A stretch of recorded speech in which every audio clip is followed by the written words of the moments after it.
It's Q1, and that means new goals, more growth, and upgrading your day-to-day workflow. While most sales folks are stuck in the mud of manual scheduling, digging into data, and tracking down leads, let me share a better way to win. The new HubSpot Sales Hub is filled with easy-to-use and powerful tools that make closing deals and collaborating across departments a breeze. Sales Hub is an all-in-one platform for converting contacts into customers, accelerating sales with smarter sequences, managing deals with simple and powerful tools, and forecasting targets and smarter sales insights. Plus, you can supercharge your work with AI-powered apps like ChatSpot.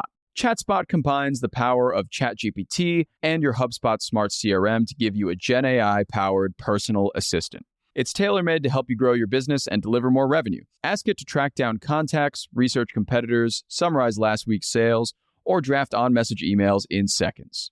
Sales Hub is focused on helping you work smarter, not harder, so you can get after all those other New Year's goals. Close more deals and get on track for your best Q1 yet. Explore the new HubSpot Sales Hub and AI tools like ChatSpot at HubSpot.com/sales.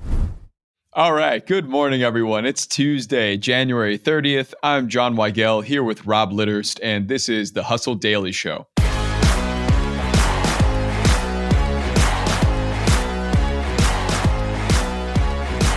Today, we're talking about these pesky product cases you'd see at your local CVS or Target. Yeah, the ones that you need to call an associate for in order to buy deodorant. Well, now a new invention called the Freedom Case is here to make that process a bit easier, but it might need your phone number to do it.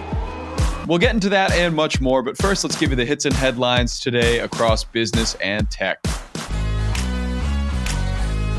First up, Amazon called off its deal to buy iRobot for $1.4 billion, and that's over EU regulatory scrutiny, and they'll pay the Roomba maker a $94 million termination fee. Oof. Next up, Fanduel's parent company, Flutter, is now listed on the New York Stock Exchange. The company's debut finally brings some competition for DraftKings, its largest rival in the sports betting space.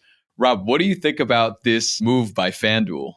This is awesome. When I first heard of daily fantasy, I think Fanduel was the kind of like OG original company that I started using. Oh, yeah. And then it felt like DraftKings just kind of entered the picture and completely took over. This is very cool to see, and I think it's very good. There needs to be more than one big player in this space. I'm glad to see Fanduel still kicking it, and obviously, big day for them today. I would also ask if you could place a sports bet on this right now. Who do you see coming out of this on top, FanDuel or DraftKings at the end of the day? Honestly, I don't know enough about the mechanics of the company and the ownership of the company. I could kind of see DraftKings being the Uber and FanDuel being the Lyft, if you're looking for kind of a similar analogy there. Good comparison. Love that. Moving on, the IRS is testing Direct File, which is a new program that lets federal and state employees in certain states and tax situations file for free. The program is expected to expand to more taxpayers over time. I would love to see that myself. That would be really nice for me.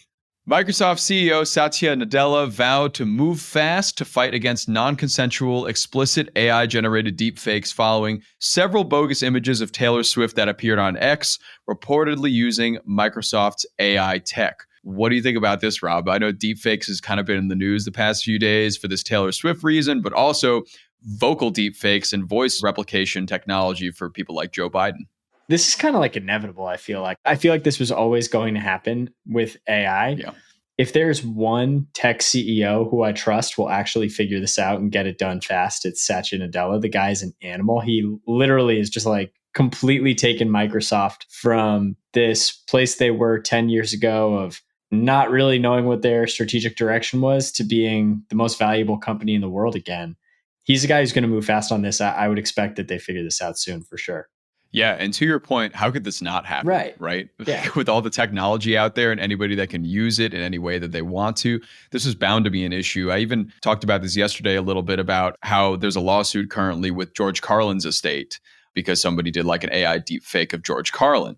So stuff like this is going to come up all the time, I feel like, from, sources that don't exactly have the rights to create these deep fakes or the rights to recreate their voices or imagery. Yeah, it is like an IP lawsuit nightmare. Yeah. I feel like it's just going to keep lawyers extremely busy because, to your point, there's really no guardrails that are keeping people from doing this right now. If you have the technological skills to do it, it's going to be really hard to solve some of this stuff. What I alluded to with Satya Nadella is I feel like he's going to work with the developers on the OpenAI or Microsoft side to figure out how they can avoid this sort of stuff. Now, I'd imagine he will get some guardrails in place, but I do think with some of these more open source AI solutions, which a lot of these are, they're going to lack those guardrails. There's not going to be that same boundary. And I think it's going to be really hard to police. So to your point, I think there's going to be a lot of litigation around this. Yeah. I mean, any lawyers out there get into that AI law, you're about to make a bunch of money in the next few years, probably. Right.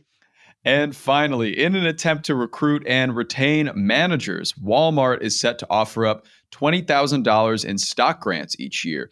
This means that top managers could earn up to about $400,000 a year. That's pretty great. Now, speaking of retailers, we're going on to the main story today. Our big story revolves around those dreaded product cases that you have to hound employees to open at many retail stores. There's a new product available called Freedom Case that gives you the option to open the thing as a consumer, but it could be seen as invasive by some. So, Rob, have you ever had to wait embarrassingly in front of a case of deodorant? Not necessarily deodorant, but I think like Sudafed. Oh, yeah. Anytime I'm like in a debilitating sinus pressure state and I'm just in CVS, just absolutely miserable, I have to wait to get my medicine, and it's like torturous. Yeah, I'm wondering, how does this Freedom Case exactly work? What's the difference? Yeah. So the Freedom Case is a touchscreen device that essentially works like this. Customers use their cell phone number, retailer's app. So if you have like a CVS loyalty card, or even facial recognition to open the case. Facial recognition, like that would be pretty sweet. You can just kind of walk up and it opens for you and you're good to go.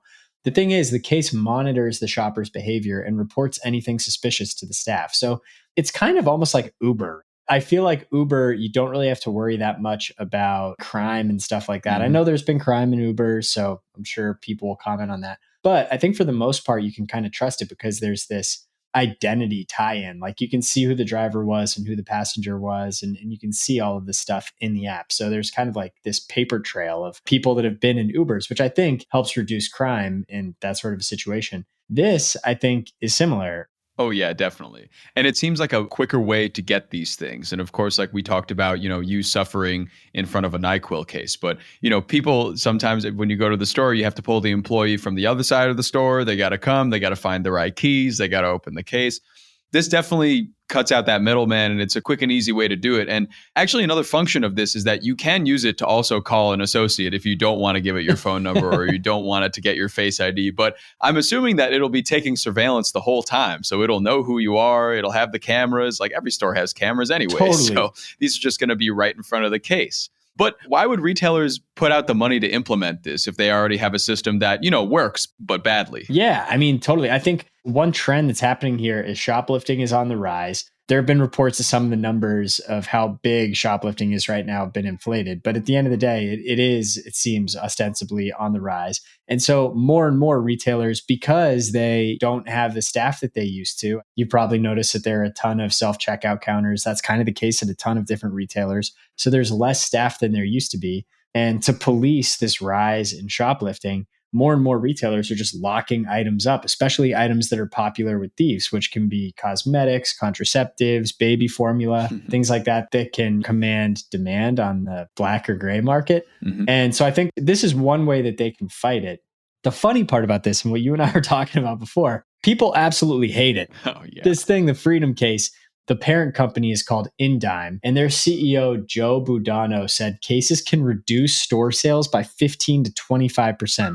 That is how much consumers hate these things. Yeah. They would literally rather not buy anything than actually use them.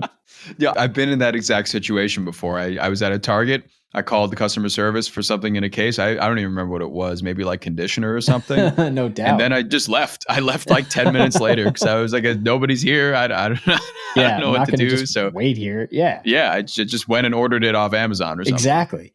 Yeah. So there's a study that dug into this that found 71% of shoppers are less likely to make an in-store purchase if they are confronted with theft deterrent measures, which can be locking them up in any of these ways, needing to have an employee come help you out or having to type in your phone number. And I mean, even beyond consumers being bummed out with having to go through this annoying process, newer brands don't like this because customers can't inspect their products. So it kind of like locks in incumbents in a way. They're also a huge waste of time for employees. Sure.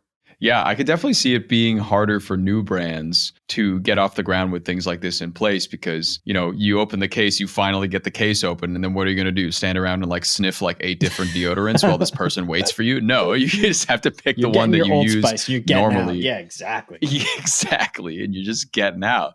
Yeah, I mean, it sounds like this freedom case could solve some of those problems, but it said that it's being a little invasive, or it said that it's kind of infringing upon, you know, your rights and wants your number, wants your privacy. What do you think about that? Yeah. So, I mean, I think some shoppers are saying that it feels invasive to have to plug your phone number in to get access to these products, which is just hilarious to me because if you buy anything online, not only do you have to put in, maybe not your phone number, but you have to put in your email address, you have to put in your physical address. The amount of information that Amazon has on me right now is ridiculous. Like Amazon could pretty much create a clone of me, I think, based on all the information that they have about me. And honestly, if they can get me my orders in 24 hours, I don't even care. Like they can go create that clone. Oh, yeah. Go for it. Yeah, just have a Rob clone. He loves ordering his laundry detergent one Thursday every month. Yeah, exactly. Exactly. Yeah. It definitely feels weird, I will say, at a store to probably get Face ID'd or put in your phone number. But if you do order it online, you are doing the exact same thing, if not worse, by putting in all your information, including your physical address too. So 100%. I definitely don't see the problem with this. I think it might make things a little faster and easier. But, you know, I don't know. I guess I'm not 15% of consumers.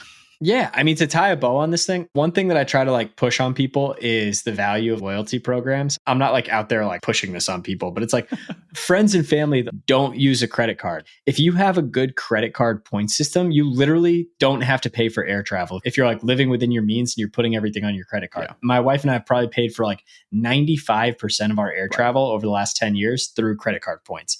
And so it's like, CVS, like, yes, they give you like the most annoyingly long receipt of all time. But if you're going to the same places over and over to get this sort of stuff, then using your loyalty card or like punching in your phone number, it should just be like part of the game. And if it helps you avoid those situations where you have to go like track down an associate that's like bogged down with other people trying to get their help, those situations are the most annoying thing in the world when you're trying to make like a 5-minute stop at CVS, right? So I'm all for this. I think this is a great idea. And if you go to CVS in suburban Massachusetts, you might just see me punching in my phone number. There you go.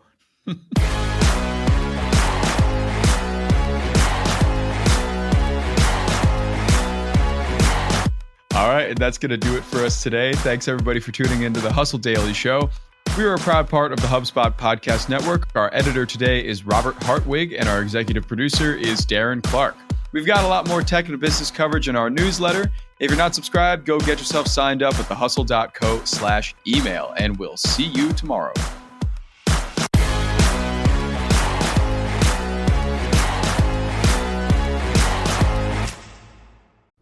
All right, everybody. I've been listening to this podcast lately. It's fantastic. It's called DTC Pod, hosted by Ramon Barrios and Blaine Bolus. It's brought to you by the HubSpot Podcast Network, which is the audio destination for business professionals. DTC Pod is a podcast about all things direct to consumer, as it says in the title. Ramon and Blaine cover everything from starting, growing, and optimizing e-commerce stores and DTC or D2C brands. They have a lot of great conversations with founders, marketers, platforms, creators, and marketing and growth agencies to cover all these topics like brand building, social media, influencer marketing, website conversion, paid media, Facebook ads, consumer trends, email marketing, and much, much more, if you could even believe it. If you're interested in stories behind your favorite consumer brands, this podcast is tailor-made for you. Just the other day, I was listening to an episode and their guest was Mikey Taylor. Mikey started as a professional skateboarder and flipped his life into becoming a huge entrepreneur, dealing in real estate,